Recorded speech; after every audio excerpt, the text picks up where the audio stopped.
Ayun, may galap shoutout po sa inyong lahat, Luzon, Visayas at Mindanao. Magandang umaga, magandang gabi, magandang hapon, magandang tanghali kung saan man kayo ngayon. And especially po sa mga taga Maynila, mga Manilenyo, mga Iskonians na walang sawang pagsuporta dito sa ating YouTube channel. So ngayon po ay meron lang po akong gustong reaksyonan at meron akong gustong bigyan ng komento kung meron kasing nag-comment sa akin, no, sa aking vlog na di ko sure kung supporter siya ni SB, ni Spam. Kasi ang sabi niya sa aking comment, buti nga daw si SB namigay ng pera galing sa sariling bulsa. Si Yorme ba daw, kaya ba daw ni Yorme mamigay ng pera sa sarili niyang bulsa galing? Actually kasi, magkaiba kasing estado ng pamumuhay ni Yorme at ni SB. Si SB kasi businessman. Si Yorme kasi politician. Actually, the best way kasi para mabilis kumita, either mag-business ka or pumasok ka sa politika. Yun lang naman ganun kasimple. Sa politika kasi, magserbisyo ka ng tama sa bayan, may kickback ka, may sahod ka, yayaman ka. 'Di ba? Yung iba nga hindi nagsiserbisyo, ang mamahal ng mga sasakyan, ang mamahal ng mga luxury na gamit. Meron akong kilalang congressman diyan, mas malaki pa ang sahod. No, mas malaki pa ang kagamitan niya kaysa sinasahod niya, 'di ba? Taga District 6. Di ko na pangalanan kung sino. Maraming District 6. 'Di ba? Tsaka ito lang, sa nag-comment doon sa aking vlog na kaya ba daw ni Yorme mamigay ng pera katulad kay SB na mula sa sariling bulsa, galing sa sariling bulsa. Ito lang napakasimple. Si SB kasi businessman, politician. Si Yorme kasi politician lang. Kaya naman niyang mamigay ng pera pero hindi mula sa sariling bulsa. Mula sa tax ng mga taga Maynila na nagbabayad. Ngayon, paano ba gawin yun para maibigay? Lalong-lalo na kapag merong sakuna, baha, lindol, sunog, pwedeng kumuha ng fund si Yorme sa pondo or kaban ng City Hall of Maynila at ibigay niya sa mga apektado. Yun po yun. Si SB naman, iba yung style niya, yung mga kita niya or mga profit niya mula sa kanyang business, doon siya kumukuha para ipamimigay niya sa tao. Ngayon ang tanong, ano nga bang rason kung bakit namigay siya si SB sa tao? Simple lang, either namigay ka kasi gusto mong tumulong or namigay ka kasi may plano ka. Ganun lang naman Alam nyo, ito lang, real talk lang ha. Kahit hindi ka papasok sa politika, pwede kang tumulong kahit hindi ka politician. 'Di ba? Simple lang Kung meron kang negosyo, kumikita ka ng sobra-sobra, itulong mo sa iba. Hindi mo naman kailangan pumasok pa sa politika para tumulong ka Yung iba kasi, tumulong, kunwari lang, kasi papasok pala sa politics. Ganon yun, may mga hidden agenda kasi. Ngayon, ang tanong, paano nga ba si SB kumita? Actually, ayaw ko naman manghusga. Actually, ayaw ko naman na gumawa ng issue at ayaw kong manira. Pero meron kasi akong nakita na sa Thailand sa Thailand. Meron kasi akong nabasa na isang post, no, sa Bangkok Post na merong isang negosyante. Meron din siyang mga kasusyo na kung saan napasama ang negosyo at nakasuhan at siningil ng napakamahal na na tawag doon danyos. Kasi alam nyo kung bakit, ito ay papanood ko sa inyo. Itong style or strategy ng kanilang pagninegosyo, meron silang produkto. Ngayon, yung mga produkto na yon, pampaganda, pampaputi, pampagwapo di umano.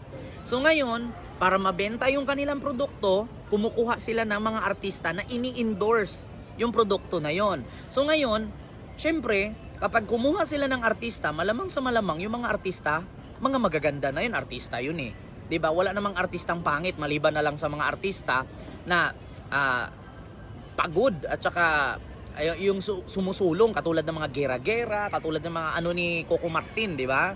Oo, walang gandahan diyan, puro pangitan talaga, paguran diyan, putikan. Kasi action movie yan Oo, mga action star. Maliban na lang sa mga artista diyan ng mga nakikita nyo lang sa TV, nagho-host, mga magaganda. So pag kanyan ang mag-i-endorse, talagang maraming bibili. Pero ngayon, marami kasing mga Thailander na nagising sa katotohanan na nag-i-invest sila sa isang produkto na kung saan na bankrupt sila. Alam niyo kung bakit? Kasi lahat na kumukuha, kasi ang akala nila, pag kumuha sila ng produkto na yon, gaganda sila. Ang akala nila, kapag mag-avail sila sa produkto na yon, gwagwapo at kikinis sila. Napagtanto-tanto nila na yung mga endorser pala nila, mga ritukado, mga ritukada. So ngayon, syempre, kung ikaw ba naman pangit, nakita mo yung nag-endorse pumuti, syempre, mapapabili ka. Ang problema ngayon, naubos na lang niya sa loob ng 1 taon yung produkto, hindi siya pumuti, hindi siya gumwapo. Bakit? Kasi yung endorser, ritukado, kaya gwapo na, maputi na.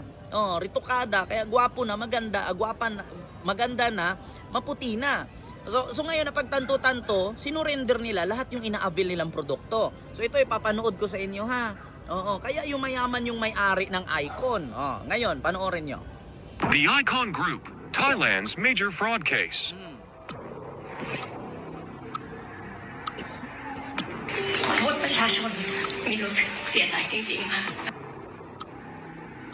The Icon Group case, involving numerous high-profile figures and a large number of victims, has garnered widespread attention from people all over Thailand. This high-profile scandal has garnered significant attention due to the involvement of over 1,000 victims and damages exceeding 400 million baht. As more victims come forward, suspicions continue to rise regarding alleged pyramid selling and fraud. The Icon Group is an online business specializing in health supplements, led by CEO Wera the Paul Wirathiwarakul, also known as Boss Paul. Between 2019 and 2023, the Icon Group generated revenues amounting to tens of billions of baht. The company relied heavily on celebrity endorsements and marketing campaigns featuring prominent Thai personalities such as Gunkanta Thaver, Samyura Nuntpamarn Montri, and Ninpichea Watanamantree to promote their products. The company enticed many by offering low-cost online sales courses. However, once participants joined, they were pressured to invest more money in purchasing products and further increasing their financial commitments by recruiting new members. As the situation escalated, victims began filing complaints with the police and the media, accusing the Icon Group of scamming them into investing. Public fraud accusations soon followed, with some victims revealing they had considered suicide due to the financial losses they had incurred. The scandal triggered widespread outrage on social media, particularly due to the involvement of numerous celebrities, influencers, and artists. Several celebrities subsequently issued statements to clarify their roles. Boy Pakern Chat Borirak, for example, asserted that he was merely a presenter and expressed his support for the victims. Other figures, including Gunkanta Thaver, Samyura Nuntpamarn Montri, and Ninpichea Watanamantree, similarly clarified that they were only presenters and held no managerial roles within the Icon Group. On the 16th of October 2024, arrest warrants were issued for 18 suspects involved in the Icon Group case on charges of public fraud and in putting false information into a computer system. This remains a significant case to monitor as it continues to unfold, with the public eagerly awaiting the outcome, including whether the suspects will be found guilty and how authorities will manage asset seizures and legal repercussions. So ayun, napanood nyo po, klarong-klaro. Meron kasing isang negosyo sa Thailand na kung saan nag-aalok sila ng mga pampaganda, pampagwapo, pampaputi.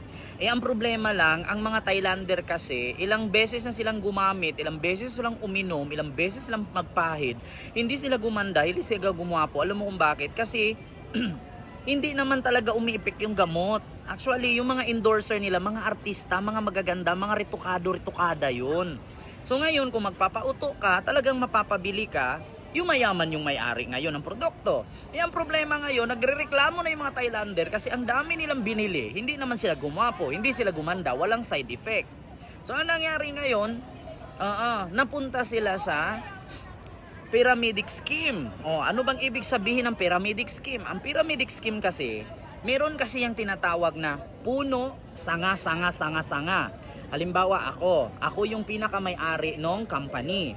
Ngayon, meron akong isang naalok na pag mag-avail ka sa aking produkto halagang 1,000, bibigyan kita ng isang sabon. So, sa isang produkto ko na 1,000 pesos, 10 pirasong sabon. So, mangyari doon tag 100 isa. Ngayon, para kumita ka, bibigyan kita ng isang sabon para yung 1,000 mo manganak ng 100. So, ngayon, ang nangyari, Yung nainganyo ko, nag-iinganyo siya ng iba. So ngayon, pag sinabi ko dun sa una, o kapag makaalo ka pa ng iba, bibigyan kita ng 100, sa'yo na yun. O ibalik mo lang sa akin yung 1,000. So ngayon, nakainganyo naman yung nainganyo ko hanggang sa nagsanga-sanga, yun yung ibig sabihin ng pyramid scheme. So ito po yung example, ano ba ibig sabihin ng pyramid scheme? So this is how a pyramid scheme works. Pyramid scheme relies solely on recruiting new members to make money. A hotshot would show up to advertise their business, boasting high returns with quick and easy ways to make money. So at level 1, there is the boss. So here are the 2 new members who would need to pay the recruiter to join, say, $100 each. This makes the second level. And for the second level to make money, they need to recruit more members, which bring us the third level. The new members then need to pay $100 to join, and $50 get paid to each level 1 and level 2. So every time a new member joins, the amount is paid to every member above them. So at the bottom, they lose $100 each. The middle break even, and the top makes $400 at the expense of everybody else. In theory, everyone can make money as long as they can recruit enough people, but the Earth population is finite. That's why the majority of the members lose money in a pyramid scheme.